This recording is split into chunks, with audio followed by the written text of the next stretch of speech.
everyone, my name's Lucy and welcome to my channel. This is probably going to be the first video on my channel and it's going to be a review of the Ballad of Songbirds and Snakes. As a bit of background, I have been a huge fan of the Hunger Games. I've read the series around 9 times. I haven't read it for years and years though, but it was one of the series that got me into reading and got me where I was now. So I owe a lot to the Hunger Games and to Suzanne Collins. Going into this book, I didn't really have high expectations. When I'm so devoted to that trilogy, I sort of went into this book with a mindset like, doesn't really matter if it's good or not. We're going to read it, see how it is. If we like it, then we can accept it as part of the canon. If we don't, well, we can pretend it never existed. So overall, I'd give this book around a 3.5 stars. I think as a book it's quite good. I enjoyed reading it. It's nowhere near has the same place in my heart as the Hunger Games, of course, as I adored that series, but it was never going to live up to it, and there was so much hype and I saw a lot of negative reviews going into the book, so I set my expectations low. So this follows the antagonist, the main villain of the Hunger Games series, President Snow, when he is 18 years old, and it's the 10th annual Hunger Games, and Snow has been chosen to be a mentor of the games. So the way it's working this year, Snow goes to an academy, which is his secondary school, and the most sort of academically successful or the people with prestige at that academy are chosen to be mentors to mentor the new tributes from the Hunger Games. And the Hunger Games, as we know, is very different from what we see in the first books. It's not this sort of polished spectacle. It's this sort of televised programming which no one from the capital really wants to watch anyway, but it's done in penance and for the remembrance of the dark days from the rebellions 10 years ago. It's in this book that we start to see the development of the Hunger Games as we know it from the 10th to the 74th Hunger Games. So this follows, as I said, President Snow, or Coriolanus Snow, when he's 18 years old. And surprise, surprise, the tribute that he's picked to mentor is a girl from District 12. Sound familiar? And at first he's a bit like, they've really screwed me over here. Coriolanus Snow is very invested in these games to sort of build up the prestige and get into what he calls the university in this world, because he has very high status, but he and his family has lost all their wealth, and people still think he comes from a rich family, and he sort of needs the games to get that scholarship into the university to eventually meet his ambitions and rise up to eventually become president. But it becomes clear that Lucy Gray is special, and Snow and Lucy sort of work together to construct an image of her and construct her personality around this sort of other special girl figure, a diamond in the rough, one who doesn't belong either to district or the capital, to sort of divorce the image of this District 12 tribute away from the slums of District 12 and the association with the rebels. So one thing that I did like about this book was the character study of Snow. Going into the book, you know who Snow is. You know he's this ruthless, ambitious person who has worked his way up in the capital to become president through use of poison and manipulation. You know going into this book he is not a redeemable character. He is almost evil embodied, although it's more complex of that. There's no good or evil in the Hunger Games. There is the morally reprehensible, but no one seems to, in war and society and politics, there is no upstanding ideal moral virtue. And at the beginning, if you haven't read the Hunger Games series, you might think this character is redeemable. He seems to love his cousin. Lots of his prejudice against the districts is harnessed by his experience of the war and the suffering on his side of the dark days or the rebellion and his experience of starvation. But we know a lot of that stems from war propaganda, and they're still not justified. but you can see where he's coming from. But as we go across the novel, it becomes clearer and clearer. The more things he said, the more ruthless. It becomes clear that he is a psychopath and he cannot be redeemed. And he is so selfish and loves control and power and can't form proper human connection or friendships because his ego is too large and his ambition makes him ruthless and dehumanizes him. And I don't think you ever truly root for him, but you're definitely invested in his story. So another thing about the book, I kind of liked how slow it was. I know lots of people had issues with the pacing, but I was never really bored in this novel. Lots of people took issue with the actual Hunger Games element with this, that it was really boring and slow and you didn't get into the games properly. But I liked that. I think it represented well that the Hunger Games are not polished. People didn't enjoy reading them, which causes the need for the development of the games as a useful mechanism to control the districts and the capital and safeguard their wealth and power. But when it came to the sort of Hunger Games aspects of the story, I was still involved in who was going to win. Because in the Hunger Games, Katniss says that there's never been a District 12 victor. So I was interested in see how they were going to sort of play that out and erase the sort of record of the 10th annual Hunger Games, which apparently they just did. Something that I liked about the book, or something I appreciated, is that we actually got the sense of why the Hunger Games were called the Hunger Games. In the original series, Katniss talks a bit about how the beginning games weren't always as fun to watch, until they added the sort of dynamics and the spectacle and the capitalness as we know it now. It was exciting to see the sort of beginning point of the games and how we can see it develop.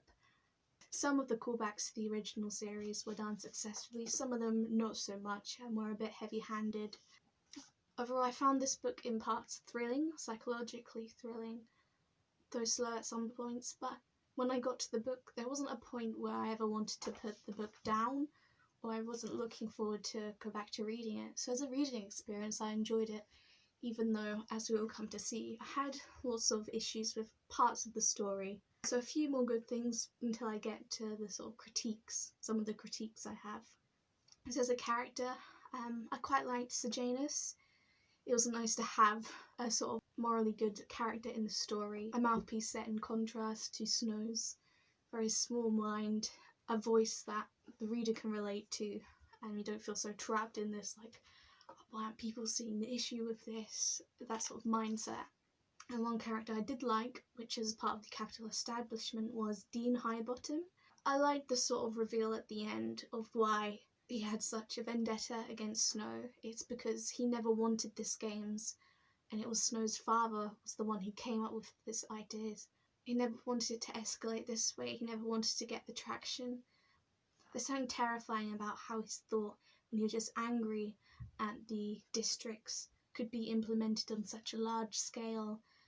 And it was a refreshing sort of character study against the caricature of Dr. Gall, who just seemed to be this mad scientist figure who just wanted to punish the districts and who seemed quite two-dimensional. That's going into the critiques of it. It was nice to see a character who wanted to stop it but knew resistance was futile.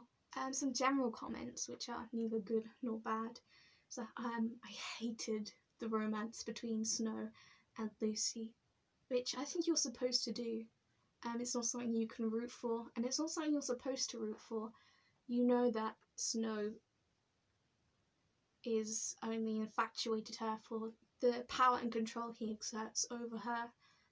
Although there are glimpses of actual sympathy for her, he will never selflessly love her. Part of me wanted, like I know lots of other reviewers have said, for Lucy to have more substance, and maybe a cool reveal would have been that Lucy has been playing Snow all along. That's sort of a wish for more depth from her. I don't know, I really didn't like Lucy as a character. Maybe it's because we're in Snow's mindset and he just believes her to be a sort of manic pixie dream girl, and he doesn't allow her to be humanised in the correct way. So now we come to the sort of critique of the book. So I think the main issue was how heavy-handed some of the symbolism was and how repetitive it could be. The symbolism of the snakes and the ballads and the mockingjay was just, it felt like it was spoon feeding the reader, and it got repetitive and it got annoying, to be honest. One thing I didn't like was this sort of petty hatred Snow had of mockingjays. It seems to come out of nowhere. It seemed like such a cheap callback to the first series. And there was no really rational explanation of to why Snow hated mockingjays so much. It seemed like symbolism for the sake of symbolism, and it didn't really work. A little pet peeve I had during the book was all the names of everyone from the capital. And this is probably me just being a bit picky, but they were all sort of these famous Roman names, and it seems so cliche. So you've got like Livia, Sejanus, Persephone, Iphigenia, Apollo, Juno, Arachne, Lysistrata, anyone with any knowledge of Greek mythology, Greek story, or Roman history. We'll see how sort of heavy-handed all the names were. We get it, this is Roman inspired. This is a fascist dictatorship. Something that annoyed a lot of other people as well reading the book were the songs. We got pages of lyrics, and I had such a hard time trying to hear the music in my head from the lyrics. It's something I never really like in books because it hardly ever works. And I just found myself skimming them because they didn't add much depth to the story. And nearest the end, while Snow was listening to Lucy singing in District 12, there was a sort of pattern of him hearing the song and then doing like an analysis each few lines, and that felt really contrived and wasn't enjoyable for a reader. I touched earlier on Dr. Gore and how she was a caricature, and how she would just seem to be a villain for the sake of a villain. And something that I always questioned during the book was, why only now? If Dr. Gore has such power and control over the mentors, over the institution, over the capital, over the president, why only now are these spectacle elements being implemented? Dr. Gore is very smart. She understands suffering. She understands control. And I don't know why she was relying so much on Snow and the mentors to come up with these ideas, when it's clear she's ruthless enough that she could come up with these ideas and she could make an even more gruesome spectacle.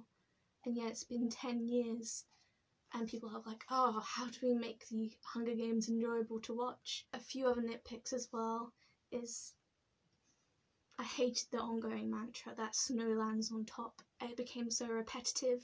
It's another example of how the symbolism in this book is so heavy-handed that it detracts from the actual power of the symbol to begin with.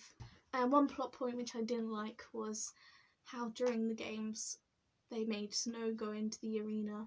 It seemed like Suzanne Collins ran out of ideas, or didn't have an authentic idea of how to somehow involve Snow more directly into the games.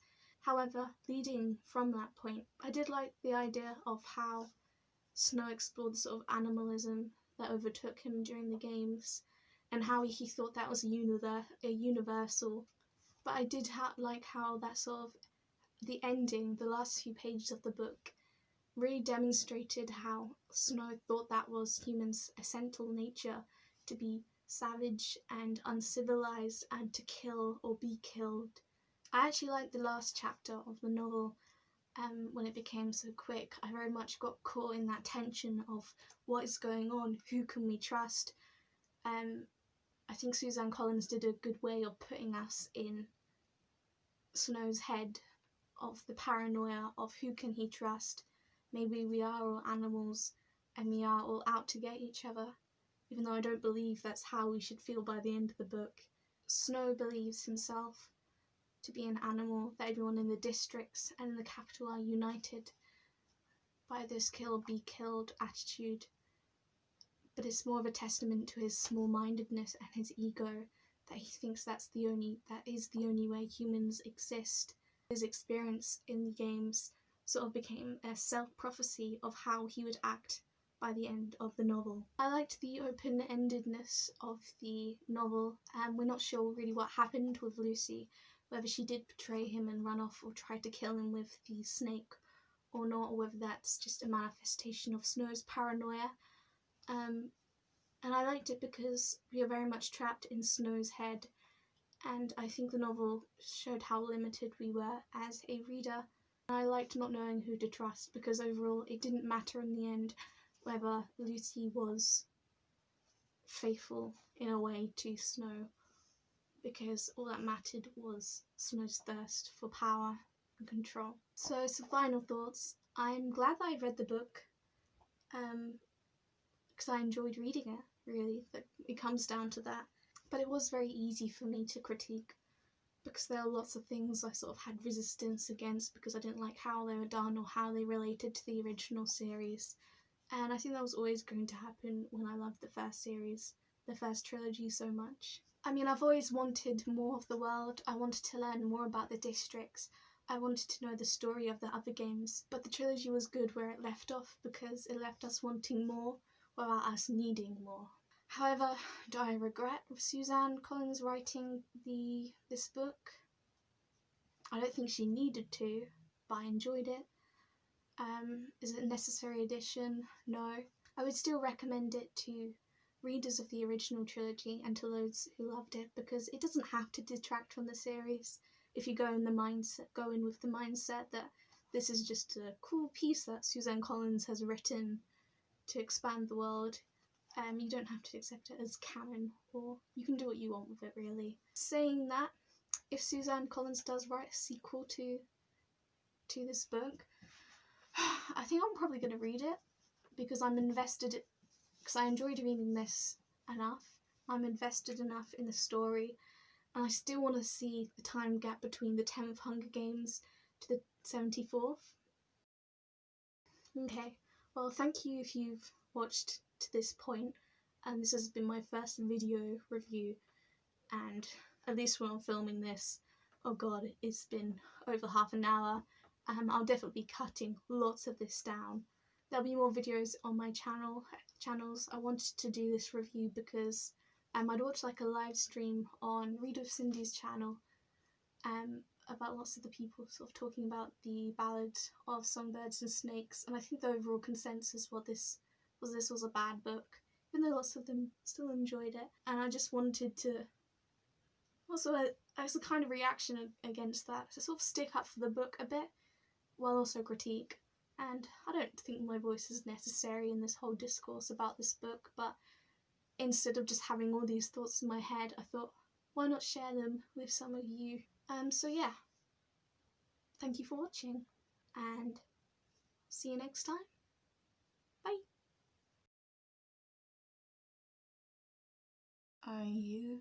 Are you coming to the tree?